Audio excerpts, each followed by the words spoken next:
Hello friends, good evening दोस्तों। इस video में हम लोग एसएससी जीडी एग्जाम 2024 के आल शिफ्ट में पूछे जा सकने वाले मोस्ट इंपॉर्टेंट सिलेक्टेड प्रश्नों को सॉल्व करेंगे। दोस्तों, ये सारे क्वेश्चंस हमारे आपके एग्जाम में पूछे जाने वाले प्रश्नों के सभी टॉपिक्स, प्रश्नों के लेवल, प्रश्नों के टेंस, इसके अलावा दोस्तों एसएससी के द्वारा कंडक्ट करवाए गए विभिन्न प्रीवियस ईयर एग्जाम्स के प्रश्नों को भी शामिल करने का प्रयास किया गया है। साथ में एक्स्ट्रा फैक्ट को भी पूरी तरह से कवर करने का प्रयास किया गया है। तो दोस्तों, आप लोग इन्हें कॉन्सेंट्रेट होकर सॉल्व करें। क्वेश्चंस कम सॉल्व होने पर पुनः प्रश्नों का रिवीजन करें ताकि एसएससी जीडी एग्जाम 2024 में आप लोग अच्छे से अच्छा स्कोर कर सकें। तो चलिए दोस्तों, ज़्यादा समय न लेते हुए हम लोग इन सभी मोस्ट इंपॉर्टेंट प्रश्नों को सॉल्व करना शुरू करते हैं। दोस्तों, क्वेश्चन नंबर 1 है हमारा, भारतीय संविधान में मूल अधिकारों का वर्णन संविधान के किस भाग में है। मोस्ट इंपॉर्टेंट क्वेश्चन है दोस्तों, बिल्कुल आपके ट्रेंड में है। क्वेश्चन हमारा, भारतीय संविधान में मूल अधिकारों का वर्णन संविधान के किस भाग में है। करेक्ट आंसर होगा भाग 3 में। अब चलिए दोस्तों, मूल अधिकार से क्वेश्चन आया हुआ है, तो इस टॉपिक से जितने भी क्वेश्चंस बनते हैं हम लोग एक साथ क्लियर करेंगे। ध्यान देंगे दोस्तों, हमारे प्रिपरेशन की स्ट्रेटेजी यही होगी कि जिस भी टॉपिक्स को हम लोग उठाएंगे उनके पूरे एक्स्ट्रा फैक्ट को वहीं पे पूरी तरह से कवर कर लेंगे। ध्यान देंगे, सारे फैक्ट मोस्ट इंपॉर्टेंट रखे गए हैं। पहला फैक्ट है हमारा, भारतीय संविधान में मूल अधिकारों का वर्णन संविधान के अनुच्छेद 12 से 35 तक है, जो कि संविधान का भाग 3 है। प्रारंभ में मूल अधिकारों की संख्या 7 थी, लेकिन 44वें संविधान संशोधन 1978 के द्वारा संपत्ति के अधिकार को मूल अधिकार से हटाकर एक विधिक अधिकार यानी कि एक कानूनी अधिकार बना दिया गया और अनुच्छेद 300 का में जोड़ दिया गया। तब से वर्तमान में टोटल मूल अधिकारों की संख्या 6 है। सारे फैक्ट से क्वेश्चन पूछे गए दोस्तों। हाल ही में दिल्ली पुलिस कांस्टेबल का एग्जाम हुआ, आप लोग उठा के देख सकते हैं। सारे फैक्ट से यहाँ से क्वेश्चन पूछे गए और बार बार उसमें रिपीट भी हुए हैं। इसके अलावा एसएससी के जो प्रीवियस ईयर एग्जाम्स करवाए गए हैं, चाहे दोस्तों जीडी हो, सीएचएसएल हो, सीजीएल हो, आप लोग देख सकते हैं सारे फैक्ट से क्वेश्चंस पूछे गए हैं। अब चलिए नोट देखते हैं यहाँ पे। भारतीय संविधान में मूल अधिकारों का वर्णन यूएसए के संविधान से लिया गया है। Very very important fact. अब देखेंगे वो 6 मूल अधिकार कौन से हैं और किस किस आर्टिकल में आते हैं। पहला है दोस्तों समानता का अधिकार, जो कि अनुच्छेद 14 से लेकर 18 तक है। अगला है स्वतंत्रता का अधिकार, जो कि अनुच्छेद 19 से 22 तक है। नेक्स्ट शोषण के विरुद्ध अधिकार है, जो कि अनुच्छेद 23 व 24 में है। अगला है धार्मिक स्वतंत्रता का अधिकार, जो कि अनुच्छेद 25 से 28 में है। पांचवा है संस्कृति एवं शिक्षा संबंधी अधिकार, जो कि अनुच्छेद 29 और 30 में है। और लास्ट है दोस्तों संवैधानिक उपचारों का अधिकार, जो कि अनुच्छेद 32 में है। ध्यान रखेंगे आप लोग दोस्तों, रिवीजन जरूर करेंगे। एक बात ध्यान रखेंगे दोस्तों, प्रिपरेशन आप लोग कहीं से भी करें, ऑनलाइन करें या ऑफलाइन करें, आपका जो पाठ्यक्रम है उनको या तो आप लोग नोट डाउन कर लीजिए या पूरी तरह से उनसे प्रिपेयर रहिए। और आप लोग जब दोस्तों इनकी स्टडी कीजिए यानी प्रिपरेशन कहीं से कीजिए, आप देखिए वो सारे टॉपिक्स जहाँ से क्वेश्चंस पूछे जाने हैं वो हमारे कवर हो रहे हैं नहीं हो रहे हैं। अगर नहीं हो रहे तो फिर समझ लीजिए दिशाहीन चल रहे हैं, और दिशाहीन दोस्तों प्रिपरेशन का कोई अर्थ नहीं होता है। हम लोग जानते हैं एसएससी के जो एग्जाम्स होते हैं बहुत सारी शिफ्टों में करवाए जाते हैं। इसी कारण से दोस्तों रिजल्ट आने से पहले इसका नॉर्मलाइजेशन होता है क्वेश्चंस को समतुल्य बनाने के लिए, ताकि आपको ये कहने का मौका ना मिले कि हमारे शिफ्ट में क्वेश्चंस हार्ड पूछे गए थे, बाकी शिफ्टों में इजी पूछे गए थे। इसी कारण दोस्तों एसएससी के द्वारा 15 से 20 या 20 से 25 मोस्ट इंपॉर्टेंट टॉपिक्स चुन लिए जाते हैं और उन्हीं टॉपिक्स के इर्द गिर्द आपके हर शिफ्ट में क्वेश्चंस पूछे जाते हैं। तो उन सारे दोस्तों टॉपिक्स को आप लोग ध्यान रखें और उनके एक्स्ट्रा फैक्ट को पूरी तरह से कवर करने का प्रयास करें ताकि अच्छे से अच्छा स्कोर आ सके। इसी कारण से दोस्तों हमारे द्वारा टोटल 25 पीडीएफ के जरिए इसके पूरे पाठ्यक्रम को कवर करवाया जा रहा है, जिसमें आपका दोस्तों जीके है, जीएस है, जनरल साइंस भी शामिल है, करंट अफेयर्स है, सामान्य हिंदी है। इनके पूरे पाठ्यक्रम को क्लियर करवाया जा रहा है। अगर आप दोस्तों चाहते हैं अभी हम लोग आगे उसके बारे में पूरी तरह से बात करेंगे। ध्यान देंगे अब यहाँ से और जो क्वेश्चन पूछे जाते हैं मूल अधिकार से, विधि के समक्ष समानता का अधिकार संविधान के किस अनुच्छेद में है, तो अनुच्छेद 14 में है। अगला है दोस्तों ध्यान रखेंगे, दो तरह से क्वेश्चन पूछाता है। आर्टिकल आपके क्वेश्चन में दिया आता है और कॉन्सेप्ट ऑप्शन में देकर दोस्तों क्वेश्चंस पूछे जाते हैं। फिर क्वेश्चन प्रश्न दिया आता है, आर्टिकल दोस्तों आपके ऑप्शन में दिया आता है और कॉन्सेप्ट आपके क्वेश्चन में डाल दिया जाता है। इस तरह से क्वेश्चन पूछाता है। तो दोनों तरह से हर वो ट्रेंड जिस तरह से एसएससी के द्वारा क्वेश्चन पूछा जाता है, आपके दोस्तों आपको पूरी तरह से प्रिपरेशन करवाया जा रहा है। तो ध्यान रखेंगे, पहला था विधि के समक्ष समानता का अधिकार संविधान के किस अनुच्छेद में, तो अनुच्छेद 14 में है। अब क्वेश्चन पढ़ दिए हैं, आर्टिकल से आ रहा अगला, अनुच्छेद 15 का संबंध किससे, डायरेक्टली ऐसे पूछाता है। तो इसका संबंध है धर्म, मूल वंश, जात, लिंग या जन्म स्थान का प्रतिषेध। नेक्स्ट है अनुच्छेद 16 का संबंध किससे है, तो लोक नियोजन के विषय में अवसर की समानता से संबंधित है। अनुच्छेद 17 का संबंध है अस्पृश्यता के अंत से। अनुच्छेद 18 का संबंध है उपाधियों के अंत से। अनुच्छेद 20 का संबंध किससे है, तो अपराधों के लिए दोष सिद्धि के संबंध में संरक्षण। और आर्टिकल 21 का मोस्ट इंपॉर्टेंट है, 6 से 14 वर्ष तक के सभी बच्चों को निःशुल्क और अनिवार्य शिक्षा का अधिकार इसी आर्टिकल के तहत दोस्तों दिया गया है। अब चलेंगे दोस्तों थोड़ा सा हम लोग पीडीएफ के बारे में बात करेंगे, पुनः क्वेश्चन की ओर चलेंगे। ध्यान देंगे 4 पीडीएफ यहाँ पे हमारा लगा हुआ है। सबसे पहले एसएससी जीडी के बारे में ही बात कर लेते हैं, जिसका यहाँ पे हम लोग दोस्तों प्रिपरेशन कर रहे हैं। हम लोग जानते हैं इसका एग्जाम 20 फरवरी से स्टार्ट हो रहा है। तो इसमें जो आपका पाठ्यक्रम दोस्तों जीके, जीएस, जिसमें आपका जनरल साइंस शामिल है, करंट अफेयर्स व सामान्य हिंदी, इनके पूरे पाठ्यक्रम को टोटल 25 पीडीएफ के जरिए कंप्लीट किया जा रहा है। पेड फीस केवल 50 रुपीज़ रखी गई। व्हाट्सएप नंबर हमारे सामने है, यहाँ पे दोस्तों आप लोग मैसेज कर पीडीएफ ले सकते हैं। कमेंट के माध्यम से जानकारी चाहिए तो वो भी ले सकते हैं, और डायरेक्टली दोस्तों इस पर आप लोग कॉल करके बात भी कर सकते हैं।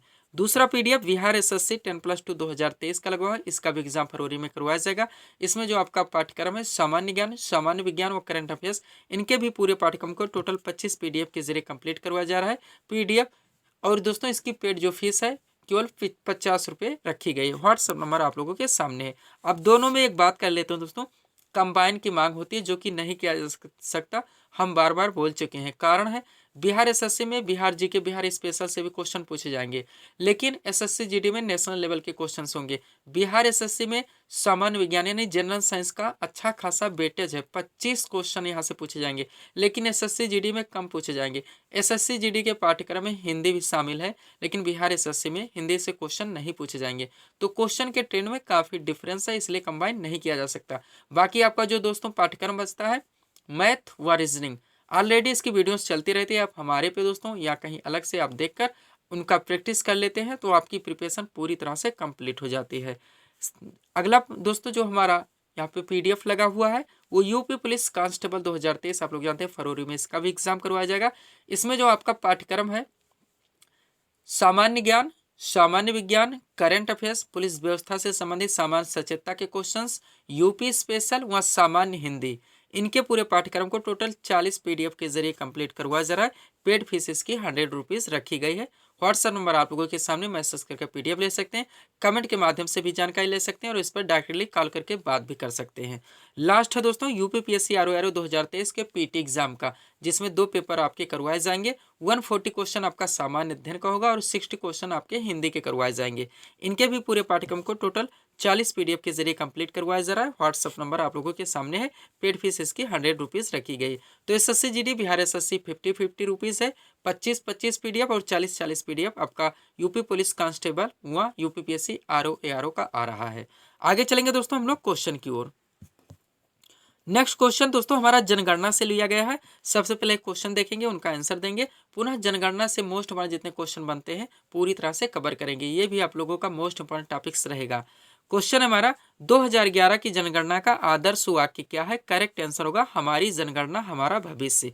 अब चलिए एक साथ सॉल्व करते हैं। पहला पॉइंट है भारत में जनगणना की शुरुआत 1872 में लॉर्ड मेयो के कार्यकाल में हुई थी। ध्यान रखेंगे वो सारे फैक्ट जो आप लोगों के लिए मोस्ट इंपॉर्टेंट है पूरी तरह से डाला जा रहा है, और जो आप लोगों के लिए बिल्कुल भी इंपॉर्टेंट है, क्वेश्चन आने की बिल्कुल ना के बराबर संभावना है, उनको बिल्कुल भी नहीं डाला जा रहा है। क्योंकि हम जानते हैं सब कुछ हम नहीं पढ़ सकते, ना सब कुछ याद रख सकते हैं, और ना सब कुछ याद रखकर एग्जाम हॉल में जा सकते हैं और वहाँ परफॉर्मेंस कर सकते हैं। नेक्स्ट पॉइंट है भारत में नियमित जनगणना की शुरुआत 1881 में लॉर्ड रिपन के कार्यकाल में की गई थी। पहली जनगणना जो 1872 में लॉर्ड मेयो के शासनकाल में हुई थी वो नियमित नहीं थी। ध्यान रखेंगे नियमित हुई थी 1881 में लॉर्ड रिपन के कार्यकाल में। अगला पॉइंट है जनगणना संघ सूची का विषय भी आप लोग ध्यान रखेंगे। भारतीय संविधान के अनुसूची 7 में संघ सूची, राज्य सूची और समवर्ती सूचियों का वर्णन है। संघ सूची के विषयों पर कानून बनाने का अधिकार भारतीय संसद को है। राज्य सूची के विषयों पर कानून बनाने का अधिकार राज्य के विधानमंडल को है। समवर्ती सूची के विषयों पर कानून बनाने का अधिकार भारतीय संसद व राज्य विधानमंडल दोनों को है। लेकिन अगर किसी भी विषय पर दोनों के मध्य विवाद उत्पन्न होता है तो भारतीय संसद के द्वारा बनाया गया कानून मान्य होगा। अब यहाँ पे पॉइंट था जनगणना संघ सूची का विषय, इसका अर्थ हुआ कि इस पर भारतीय संसद के द्वारा बनाया गया कानून बनाया जाएगा। एक बार पूछा था पुलिस व्यवस्था की सूची का विषय, राज्य सूची का विषय है, शिक्षा की सूची विषय है, तो दोस्तों शिक्षा समवर्ती सूची का विषय है, आर्थिक नियोजन भी समवर्ती सूची का विषय। ये पॉइंट बार बार पूछे गए हैं। आगे देखेंगे किस आर्टिकल से जनगणना लिया गया है, तो जिसका वर्णन संविधान के अनुच्छेद 246 में है, ये भी आप लोग ध्यान रखेंगे। तो जनगणना संघ सूची का विषय जिसका वर्णन भारतीय संविधान के अनुच्छेद 246 में है। नेक्स्ट पॉइंट है 2011 की जनगणना भारत की 15वीं जनगणना और स्वतंत्र भारत की 7वीं जनगणना थी। ये आप लोग ध्यान रखेंगे, दोनों तरफ से क्वेश्चन पूछे जाते हैं, रिवीजन जरूर कीजिएगा। या फिर अगर आप पीडीएफ लेते हैं दोस्तों और उनका अगर प्रिंट आउट भी करवा लेते हैं तो कोशिश कीजिएगा कि अंडरलाइन लगा के एक बार प्रिपरेशन कीजिएगा, फिर दोस्तों उनका रिवीजन कर लीजिएगा, तो आपके पूरी प्रिपरेशन अच्छे ढंग से क्लियर हो जाती है। अगला पॉइंट है 2011 की जनगणना के समय जनगणना आयुक्त कौन थे, तो डॉक्टर सी चंद्रमौली थे, ध्यान रखेंगे। नेक्स्ट पॉइंट देखेंगे हम लोग। अगला पॉइंट है दोस्तों 2011 की जनगणना का आदर्श वाक्य, तो हम लोग चर्चा कर चुके हैं इस पे। तो क्या वाक्य है दोस्तों, हमारी आदर्श वाक्य हमारी जनगणना हमारा भविष्य। नेक्स्ट पॉइंट है जनगणना 2011 के अनुसार भारत में कुल कितने जिले हैं, तो 640 जिले हैं। नेक्स्ट पॉइंट जनगणना 2011 के अनुसार भारत का सर्वाधिक जनसंख्या वाला जिला कौन सा है, तो वो थाने है जो कि महाराष्ट्र में पड़ता है। और जनगणना 2011 के अनुसार भारत का न्यूनतम जनसंख्या वाला जिला तो दिबांग वैली है जो कि अरुणाचल प्रदेश में पड़ता है। क्वेश्चन इस तरह से सेट किए गए हैं दोस्तों कि वहीं पे क्लियर हो जाए, सबसे ज्यादा पूछा गया तो सबसे कम वहीं पे डाल दिया जाएगा। अगला पॉइंट है जनगणना 2011 के अनुसार भारत का सर्वाधिक जनघनत्व वाला राज्य तो बिहार है, और जनगणना 2011 के अनुसार भारत का न्यूनतम जनघनत्व वाला राज्य तो अरुणाचल प्रदेश है, एक साथ ही भी हो गया है। अगला पॉइंट जनगणना 2011 के अनुसार भारत का जनसंख्या घनत्व कितना है, तो 382 व्यक्ति प्रति वर्ग किलोमीटर, ध्यान रखेंगे। अगला पॉइंट है जनगणना 2011 के अनुसार भारत का साक्षरता दर कितनी है, तो दोस्तों 74.04% है, जिसमें पुरुष साक्षरता दर की बात की जाए तो 82.14% और महिला साक्षरता दर की बात की जाए तो 65.46% है, ध्यान रखेंगे। आगे चलेंगे हम लोग नेक्स्ट पॉइंट की ओर। अगला पॉइंट यहाँ से है दोस्तों जनगणना 2011 के अनुसार भारत का सबसे साक्षर राज्य तो केरल है, और जनगणना 2011 के अनुसार भारत का न्यूनतम साक्षर राज्य बिहार है, दोनों एक साथ हैं। नेक्स्ट जनगणना 2011 के अनुसार भारत का सर्वाधिक लिंगानुपात वाला राज्य केरल है, और जनगणना 2011 के अनुसार भारत का न्यूनतम लिंगानुपात वाला राज्य हरियाणा है, ये भी दोनों एक साथ सेट कर दिया गया है। नेक्स्ट पॉइंट है जनगणना 2011 के अनुसार भारत का सबसे कम जनसंख्या वाला राज्य तो सिक्किम है, और जनगणना 2011 के अनुसार भारत का सर्वाधिक जनसंख्या वाला राज्य तो उत्तर प्रदेश है। सबसे कम सबसे ज्यादा दोनों एक साथ ये भी सेट कर दिए गए हैं। अभी इसमें और भी डाटा है दोस्तों जो कि नेक्स्ट वीडियोस में आएंगे। आगे चलेंगे नेक्स्ट क्वेश्चन की ओर। अगला क्वेश्चन दोस्तों हमारा हिंदी से लिया गया है। सबसे पहले क्वेश्चन देखेंगे, उनका आंसर देंगे, पुनः इस टॉपिक से जो मोस्ट इंपोर्टेंट क्वेश्चन बनते हैं एग्जाम में पूछे जाते हैं उनको एक साथ कवर करेंगे। क्वेश्चन क्या है, कपोत का सही तद्भव शब्द होगा तो कबूतर होगा, यानी तद्भव तत्सम से क्वेश्चन आ रहा है हमारा। ध्यान रखेंगे, एक बात मैं बार बार बोलता हूँ, जब हिंदी के क्वेश्चन सॉल्व करवाता हूँ, आप लोग जब भी हिंदी के क्वेश्चन सॉल्व करें एग्जाम हॉल में, चारों ऑप्शन चेक करें, वर्तनी पर विशेष ध्यान दें। वर्तनी के कारण समय के दबाव से हमारे क्वेश्चन गलत हो जाते हैं, तो आप हिंदी के क्वेश्चन जब भी सॉल्व करेंगे वर्तनी पर पूरी तरह से फोकस करेंगे, चारों ऑप्शन चेक करेंगे, सबसे नजदीकी अपना विकल्प ढूंढेंगे, उसको अपना आंसर देंगे। अब चलिए, एक तरफ तत्सम है, फिर तद्भव है, फिर तत्सम है, फिर तद्भव है। पहला पॉइंट देखेंगे, अगम्य का अगम होगा और अमृत का अमी होगा। अब यहीं पे एक बात और समझ लीजिएगा, रिवीजन इसलिए आवश्यक होता है या फिर दोस्तों पीडीएफ लेके अंडरलाइन लगा के प्रिपरेशन करना। अब यहाँ तत्सम से तद्भव है, अगम्य का अगम हो गया। अब इसको पलट दिया जाए, तद्भव से तत्सम पूछ लिया जाए तो अगम से अगम्य होगा और अमी का अमृत होगा, दोनों तरफ से ध्यान रखेंगे। अगला पॉइंट है अंधकार का अंधेरा होगा, आम्र का तद्भव आम होगा। आगे चलेंगे हम लोग। अगला पॉइंट है दोस्तों कुपुत्र, कुपुत्र का तद्भव कपूत होगा और उत्साह का तद्भव उत्साह होगा। नेक्स्ट है अग्नि का तद्भव आग होगा, अब आग का तत्सम पूछा जाए तो अग्नि होगा। नेक्स्ट है नृत्य का तद्भव नाच होगा, निद्रा का तद्भव नींद होगा, मृत्यु का तद्भव मौत होगा, कोकिल का तद्भव कोयल होगा, कृषक का तद्भव किसान होगा, घोटक का तद्भव घोड़ा होगा, कपाट का तद्भव किवाड़ होगा। क्या होगा, किवाड़ होगा। अगला पॉइंट देखेंगे हम लोग।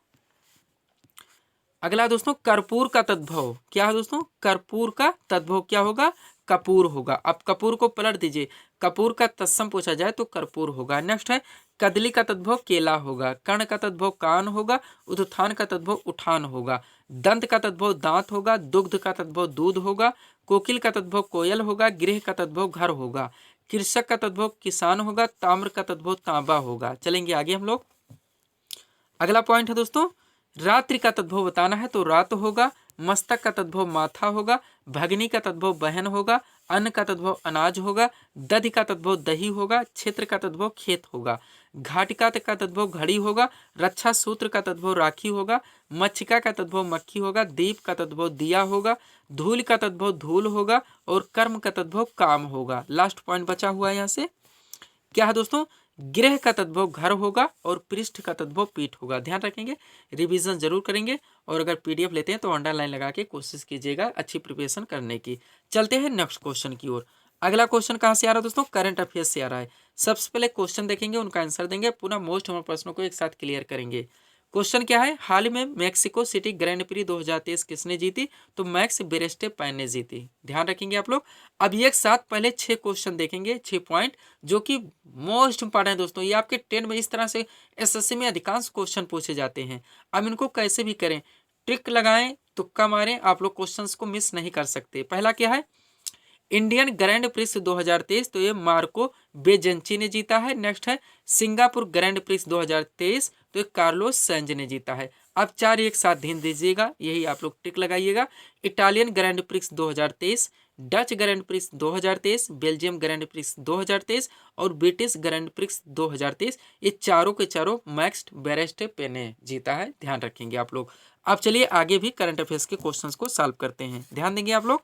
पहला क्वेश्चन है हमारा, हाल ही में मिसेज यूनिवर्स इंडिया 2023 का ताज किसे पहनाया गया, तो माधुरी पटेल को। नेक्स्ट है, हाल ही में जारी वैश्विक शांति सूचकांक 2023 में भारत का क्या स्थान रहा, तो 126वां स्थान। नेक्स्ट है, हाल ही में जारी वर्ल्ड प्रेस फ्रीडम इंडेक्स 2023 में भारत को कौन सा स्थान मिला, तो 161वां स्थान। नेक्स्ट है, हाल ही में 42वां एशियन शिखर सम्मेलन कहाँ प्रारंभ हुआ, तो इंडोनेशिया में। नेक्स्ट पॉइंट है, हाल ही में अंतर्राष्ट्रीय बुकर पुरस्कार 2023 से किसे सम्मानित किया गया, तो जॉर्जी गोस्पोदिनो को। नेक्स्ट है, हाल ही में ब्रिक्स शिखर सम्मेलन 2023 का आयोजन कहाँ किया गया, तो दक्षिण अफ्रीका में किया गया। कहाँ पे, दक्षिण अफ्रीका में। और यही से अगला क्वेश्चन भी है, ब्रिक्स शिखर सम्मेलन 2024 कहाँ आयोजित किया जाएगा, तो रूस में हो जाएगा। अब G20 भी एक साथ लगा दिए हैं। क्वेश्चन पहला है, G20 शिखर सम्मेलन 2023 की अध्यक्षता किस देश ने की, तो भारत के द्वारा की गई, हम लोग जानते हैं। और G20 शिखर सम्मेलन 2024 की अध्यक्षता कौन सा देश करेगा, तो ब्राजील करेगा, ये भी ध्यान रखेंगे। लास्ट पॉइंट देखेंगे करंट अफेयर्स से, पुनः अगले क्वेश्चन की ओर चलेंगे। पॉइंट क्या है, 68वें फिल्म फेयर अवार्ड 2023 में सर्वश्रेष्ठ फिल्म का पुरस्कार किसे मिला, तो दोस्तों गंगूबाई काठियावाड़ी मूवी को मिला है, ध्यान रखेंगे। अगला क्वेश्चन देखेंगे हम लोग। क्वेश्चन क्या है दोस्तों, बंगाल में अस्थाई बंदोबस्त किसने लागू किया था, करेक्ट आंसर होगा लॉर्ड कॉर्नवालिस ने। अब इसमें ऐसे क्वेश्चन शामिल किए जा रहे हैं दोस्तों जो कि सभी वनडे एग्जाम्स में आपके जीके के हर टॉपिक से, जिसमें आपका दोस्तों ज्योग्राफी यानी भूगोल आएगा, उसमें आपका पॉलिटी आएगा, हिस्ट्री आएगा, सारे विविध के चैप्टर्स भी आएंगे। उनके जो मोस्ट इंपॉर्टेंट दोस्तों इजी टू मॉडरेट क्वेश्चन बनते हैं उनको कवर किया गया है, ध्यान रखेंगे आप लोग। पहला क्वेश्चन है, जलियांवाला बाग हत्याकांड के समय भारत का वायसराय कौन था, तो लॉर्ड चेम्सफोर्ड थे। नेक्स्ट पॉइंट है, भांगड़ा किस राज्य का प्रसिद्ध लोक नृत्य है, तो ये पंजाब का है। आगे चलेंगे हम लोग। अगला पॉइंट है दोस्तों, लोक चित्रकला की मधुबनी शैली भारत के किस राज्य में प्रचलित है, बिहार में। नेक्स्ट है, महाभारत का प्राचीन नाम क्या है, तो जय संहिता है। अगला क्वेश्चन, न्यूट्रॉन की खोज किसने की थी, तो जेम्स चैडविक ने की थी। किसने की थी, जेम्स चैडविक ने की थी। नेक्स्ट पॉइंट है, लॉ फ्लोटिंग सिद्धांत की खोज किसने की थी, आर्किमिडीज ने की थी। अगला पॉइंट, तेल का एक बैरल लगभग किसके बराबर होता है, तो 159 लीटर के बराबर होता है। अगला पॉइंट है, बेंजीन की खोज किसने की थी, तो माइकल फैराडे ने की थी। अगला पॉइंट, मार्ले मिंटो सुधार बिल किस वर्ष पारित किया गया था, 1909 में। मोस्ट इंपॉर्टेंट क्वेश्चंस हैं, आगे चलेंगे हम लोग। अगला पॉइंट है दोस्तों, भारत में राष्ट्रीय आय की गणना किसके द्वारा की जाती है, तो सीएसओ के द्वारा यानी केंद्रीय सांख्यिकीय संगठन के द्वारा। नेक्स्ट है, इलेक्ट्रॉन की खोज किसने की थी, तो जे थॉमसन ने की थी।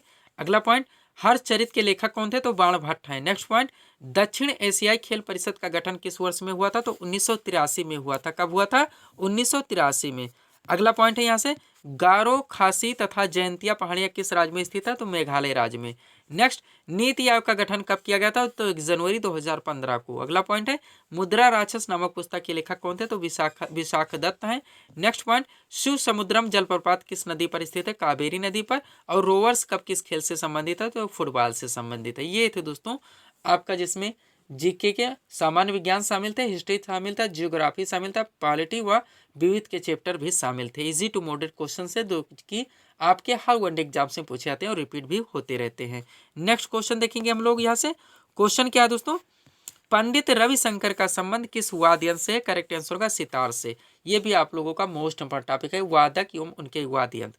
एक क्वेश्चन देखें, उनका आंसर दिए। पुनः वादक एवं वाद्य यंत्र से जितने क्वेश्चन बनते हैं एक साथ क्लियर कर लेंगे हम लोग, ध्यान देंगे आप लोग, सारा एक साथ लिए। अब ये सीखो दोस्तों, हम लोग क्वेश्चन बनाए, ऑप्शन डालें तो 50 क्वेश्चन बनेंगे और आप कंफ्यूज रहेंगे, याद नहीं रहेगा। अब ध्यान देंगे, एक तरफ वादक दिया गया है, दूसरी तरफ वाद्य यंत्र। पहला कौन सा दोस्तों पॉइंट है? पंडित रविशंकर, निखिल बनर्जी और बिलायन खां, तीनों की तीनों मोस्ट इंपोर्टेंट सितार वादक हैं। अगला है जाकिर हुसैन, अल्लाह रखा खां और गुदई महाराज, तीनों के तीनों तबला वादक हैं। नेक्स्ट है हरिप्रसाद चौरसिया, पन्नालाल घोष और रोनू मजूमदार, तीनों के तीनों बांसुरी वादक हैं। नेक्स्ट अमजद अली खां, अलाउद्दीन खां और अली अकबर खां, तीनों के तीनों सरोद वादक हैं। नेक्स्ट उस्ताद बिस्मिल्लाह खां शहनाई वादक हैं और एक ही नाम है शिव कुमार शर्मा जो कि संतूर वादक हैं। एक साथ कम से कम समय में ये चैप्टर भी आपका यानी ये टॉपिक भी आप लोगों का पूरी तरह से क्लियर हो जाता है। नेक्स्ट टॉपिक क्या आता है दोस्तों? पंचवर्षीय योजना आ गई, ये भी आप लोगों का, आप लोग जानते हैं, मोस्ट इंपोर्टेंट टॉपिक्स रहेगा। पहले क्वेश्चन देखेंगे, उनका आंसर देंगे, पुनः इस टॉपिक के मोस्ट इंपोर्टेंट प्रश्नों को एक साथ क्लियर कर लेंगे। क्वेश्चन क्या है? प्रथम पंचवर्षीय योजना किस मॉडल पर आधारित थी? करेक्ट आंसर होगा हेरा डोमर मॉडल पर। अब चलिए एक साथ कवर करते हैं, सारे फैक्ट मोस्ट इंपोर्टेंट रखे गए हैं दोस्तों, जहां जहां से क्वेश्चन बनते हैं उनको पूरी तरह से यहाँ पे उठा लिया गया है। पहला पॉइंट है प्रथम पंचवर्षीय योजना की अवधि तो 1 अप्रैल 1951 से 31 मार्च 1956। इसका मुख्य उद्देश्य था कृषि विकास। अब नोट पे ध्यान देंगे, इस योजना काल के दौरान कई बड़ी सिंचाई परियोजनाएं जैसे भाखड़ा नांगल परियोजना, दामोदर नदी घाटी परियोजना और ब्यास परियोजना शुरू की गई। ये भी क्वेश्चन पलट पलट के भी पूछा जाता है, भाखड़ा नांगल परियोजना की शुरुआत किस पंचवर्षीय योजना के दौरान हुई थी? तो प्रथम पंचवर्षीय योजना। अब चलेंगे सेकेंड पंचवर्षीय योजना से क्या क्या मोस्ट इंपॉर्टेंट है उनको देखेंगे, ध्यान दीजिएगा।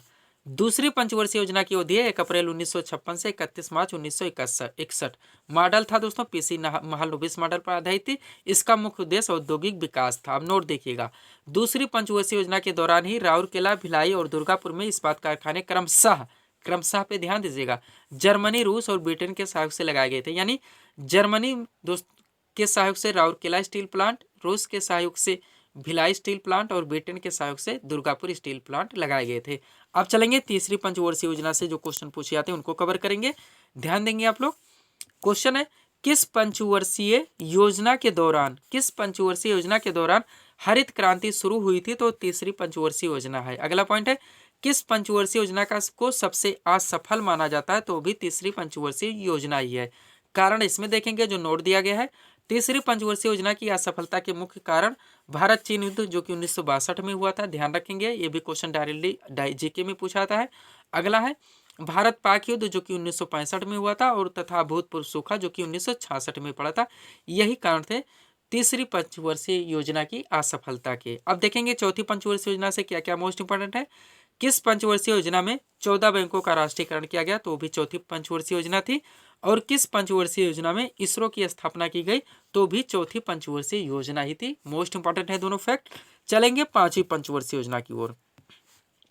यहां से देखेंगे दोस्तों तो गरीबी उन्मूलन और आत्मनिर्भरता पर बल किस योजना का मुख्य उद्देश्य था? तो पांचवी पंचवर्षीय योजना का। नेक्स्ट है किस पंचवर्षीय योजना में पहली बार गरीबी हटाओ का नारा दिया गया? तो भी पांचवी पंचवर्षीय योजना ही है। नेक्स्ट है कौन सी पंचवर्षीय योजना जो केवल 4 वर्ष ही चली थी? तो भी पांचवी पंचवर्षीय योजना ही है।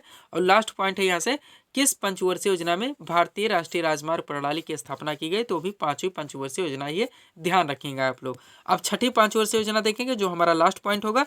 पुनः टोटल 12 पंचवर्षीय योजनाएं चलाई गई, हम लोग जानते हैं। 6 यहाँ पे कवर कर लेंगे, 6 नेक्स्ट वीडियोज में। लास्ट देखिएगा दोस्तों, यहाँ से क्वेश्चन बनते हैं, ध्यान दीजिएगा। मोस्ट इंपोर्टेंट यहाँ पे आपका एक कॉन्सेप्ट डाला गया है। कॉन्सेप्ट क्या है? किस पंचवर्षीय योजना में शिवरमन समिति की सिफारिश पर राष्ट्रीय कृषि एवं ग्रामीण विकास बैंक यानी कि नाबार्ड की स्थापना हुई थी? तो छठी पंचवर्षीय योजना है। अब ध्यान देंगे यहाँ पे नाबार्ड, इसका फुल फॉर्म सबसे पहले NABARD यानी कि national bank for agriculture and rural development. Hindi में बात करें तो राष्ट्रीय कृषि एवं ग्रामीण विकास बैंक। अब ये क्वेश्चन घुमा के भी पूछा जाता है, नाबार्ड की स्थापना किस समिति की सिफारिश पर की गई थी? तो शिवरमन समिति, ये भी डाल दिया गया है कॉन्सेप्ट में। अब पूरा एक साथ पढ़ लीजिएगा ताकि क्लियर हो जाए।